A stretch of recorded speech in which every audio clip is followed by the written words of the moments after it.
Hi guys, welcome to another episode of the Football for Life Show podcast with your host for today, Wheelie, or Hayden. Yeah, I've changed my seating arrangement for a bit whilst I record this. I figured that given the really nice weather that we're having here, I'd sit out on my porch and get a bit of the sunlight and get some of the warm air on me. So I've got my lunch off to the side. I've got a nice innocent strawberries, pineapple, and apples with no added sugar, which is even better. Although, have I just breached like a whole load of stuff because I've mentioned it by name? Anyway, moving on. Yes, so the England squad has come out now. So yes, let me get it up right here on my phone. So the England's 26-man squad in full for the Euros 2021 in Hungary, and well, it's sort of spread all over Europe. Host cities include London, Rome, Munich, Baku, St. Petersburg, Budapest, Sevilla, Bucharest, Amsterdam, Glasgow, Copenhagen. So yeah.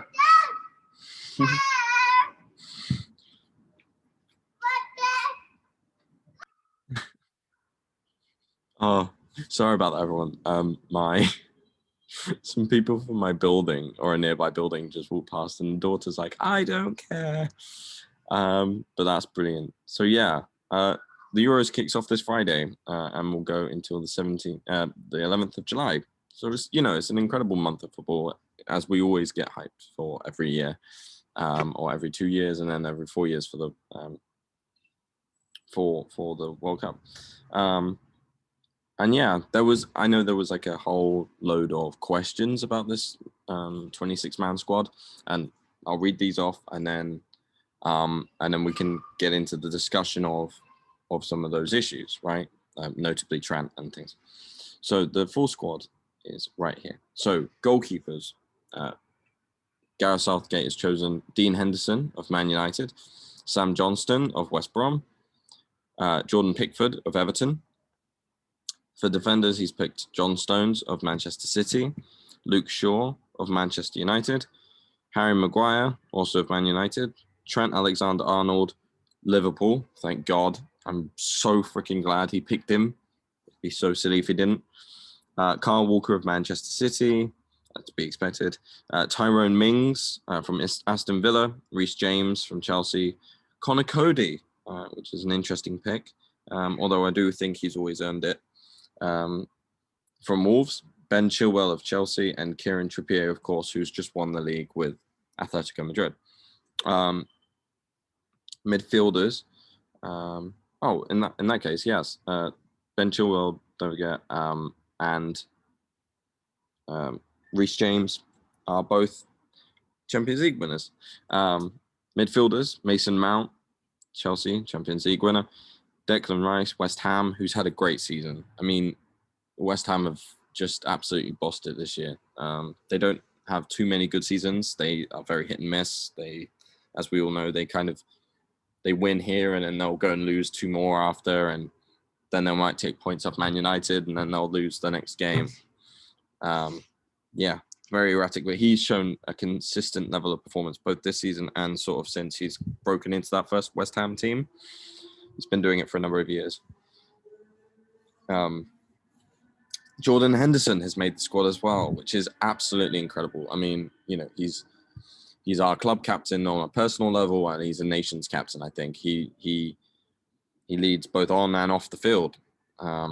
It's speaking in cliche, but he just seems to know what the right thing to say is at the right time. Knows how to G up the team if they need a confidence boost.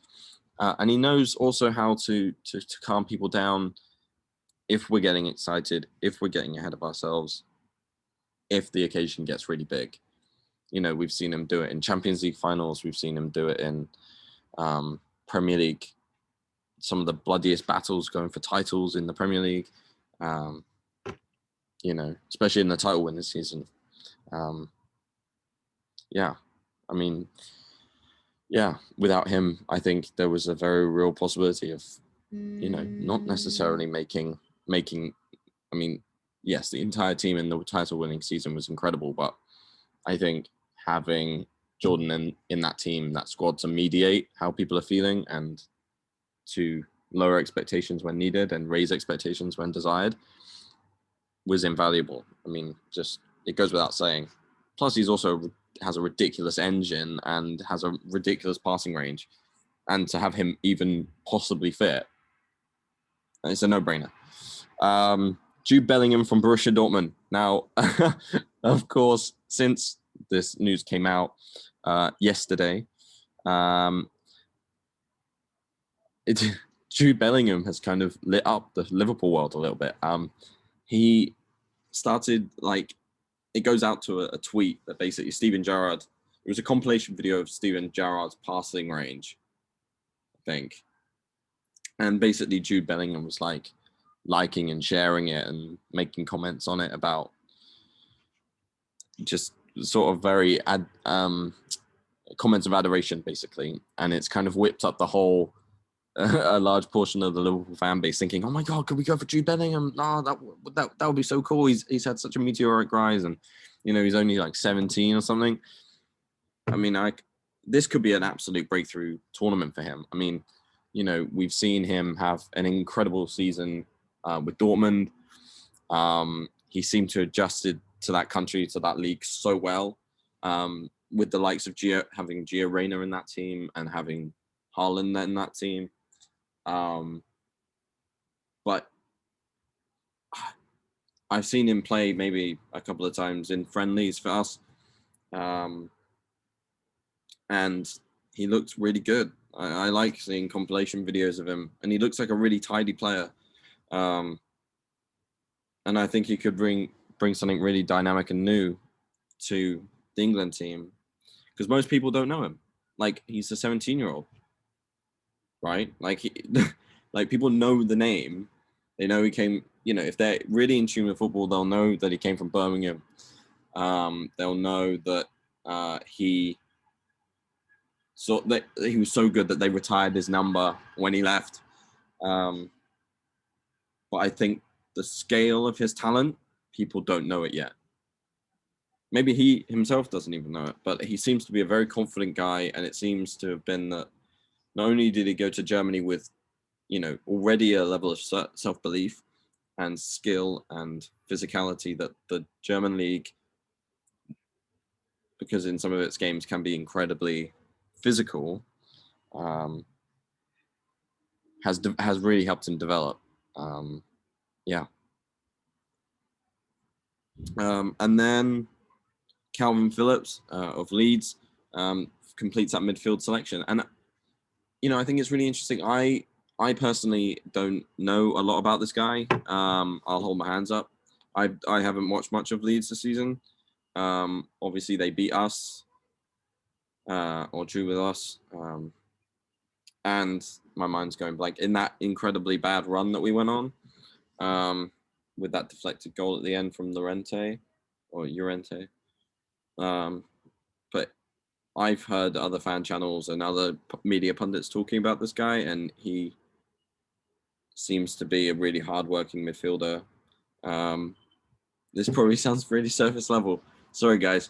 But yeah, I haven't seen him much, but it's really exciting. I mean, that everything about that Bielsa team, the way Bielsa has that team, is just great. The high intensity would suit the rest of our attacking players and our midfield setup with high energy.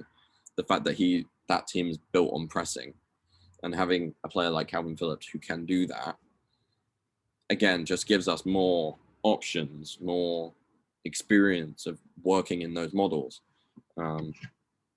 Yeah. And I've heard that he has a bit of a shot on him. Yeah, that's just a fan-eyed view of this guy. And then we get onto the final part of this, right? And the absolute incredible depth of talent that we have in our forward line. So Gareth Southgate, just to inform you guys who don't know, although I'm sure all of you do, because I get the sense that every man and his dog has made this video. So forwards, Harry Kane from Tottenham, Marcus Rashford from Man United, Raheem Sterling, Man City, although linked to Arsenal this morning, which, okay, that's unusual. Didn't expect that one in a long time.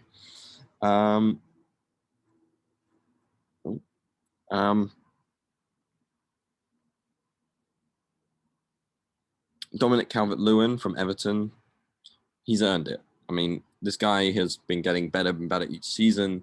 His numbers going up in terms of goals scored. He's really developing into quite a lethal aerial presence and has been all season. He was an incredible pain in our ass when we played against Everton in the derby this year. When Mane scores and then Mane has his goal ruled out at the end. Calvert-Lewin was a pain throughout that game. Every time the ball came crossed over, every time he leaped, every time a corner went in, every time a free kick went in, every time the ball was pumped up long for him to be that target man and pass it off. Was genuinely frightening as a Liverpool fan who had obviously just saw the best part of our team have his legs not broken, but severely injured, and have to go off. And then to have lost Thiago in that game as well. But yeah, his talent is unrivaled and not unrivaled, but it's such an incredible sign to see a guy progress as much as he has over the last couple of years. And then Phil Foden, I mean, what is there to say about Phil Foden that hasn't already been said? I think he'll be an incredible player we're already seeing him as an incredible player now. Played really well, despite losing in that Champions League final. I think he played really well. I think he should have taken that shot earlier, but that's not me trying to take it away from Rudiger with that block. I mean, that's world class. But yeah, I mean, his range of passing, his ability to find space, to move with a bit of trickery into those small spaces and then out of those small spaces again.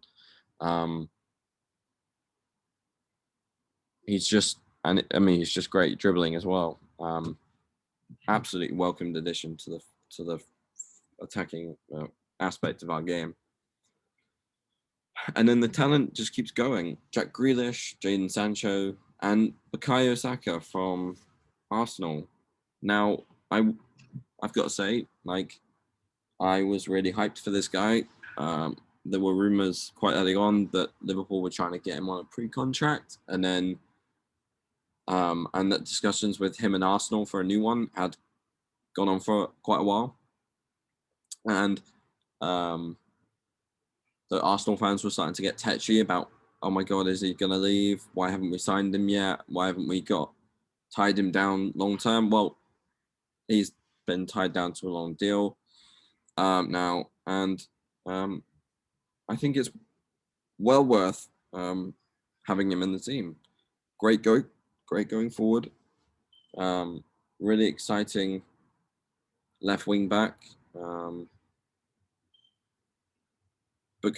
But obviously he would be played in a left midfield or left wing role. I think it just brings more energy to that midfield, more energy to that attacking forward line. If he would fit perfectly in a sort of a 4-2-3-1 formation, just out there on the left. Yeah, I think that will get all the Arsenal fans really, really excited.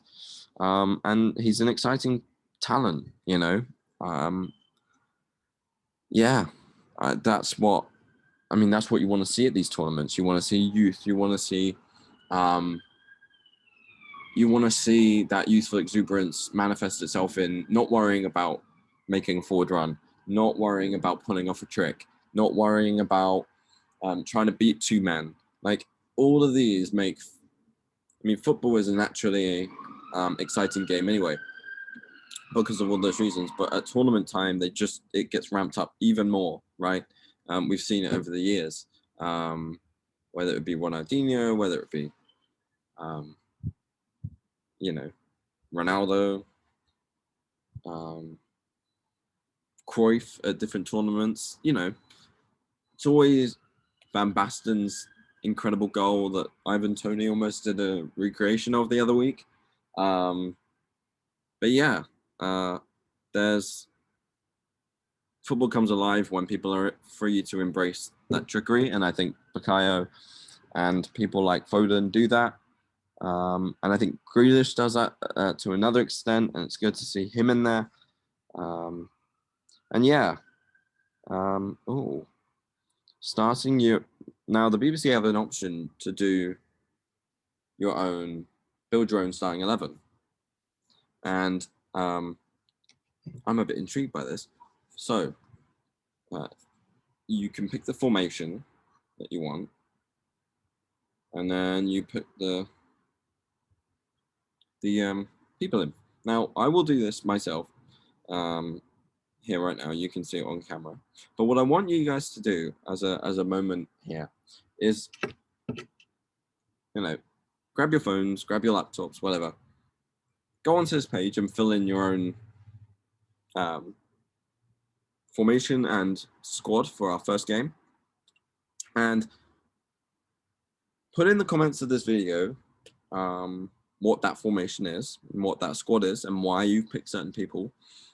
Because as is with everything with football, no one's going to have the same, well, not everyone's going to have exactly the same reasons why they picked someone and reasons why they picked a certain squad like they did.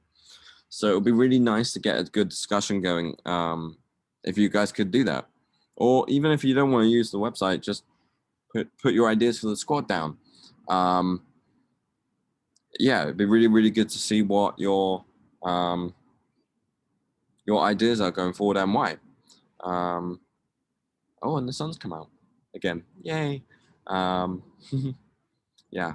Oh yes, and as always, if you like the content that I put out, I am still very amateur, of course. Feel free to leave a like, subscribe, share the video, and we can move forward from there. It'd be really good to keep having these discussions going forward. Oh, I just got a notification from a friend of mine saying that Allison has won the Liverpool Goal of the Season award. What an absolutely incredible achievement, eh? Like, this poor guy, yes, he's playing for the greatest club in the country, but he is, he's also gone through a lot this season. He's just had a new kid come into the world. But he also lost his father, and to have that goal go in was incredible. I thought it was, especially in that interview after, it really meant a lot. And it was really tough to watch, but it kind of was cathartic to watch him sort of express that pain because he couldn't go back. So yeah, that's good. It's amazing, in fact. So on this,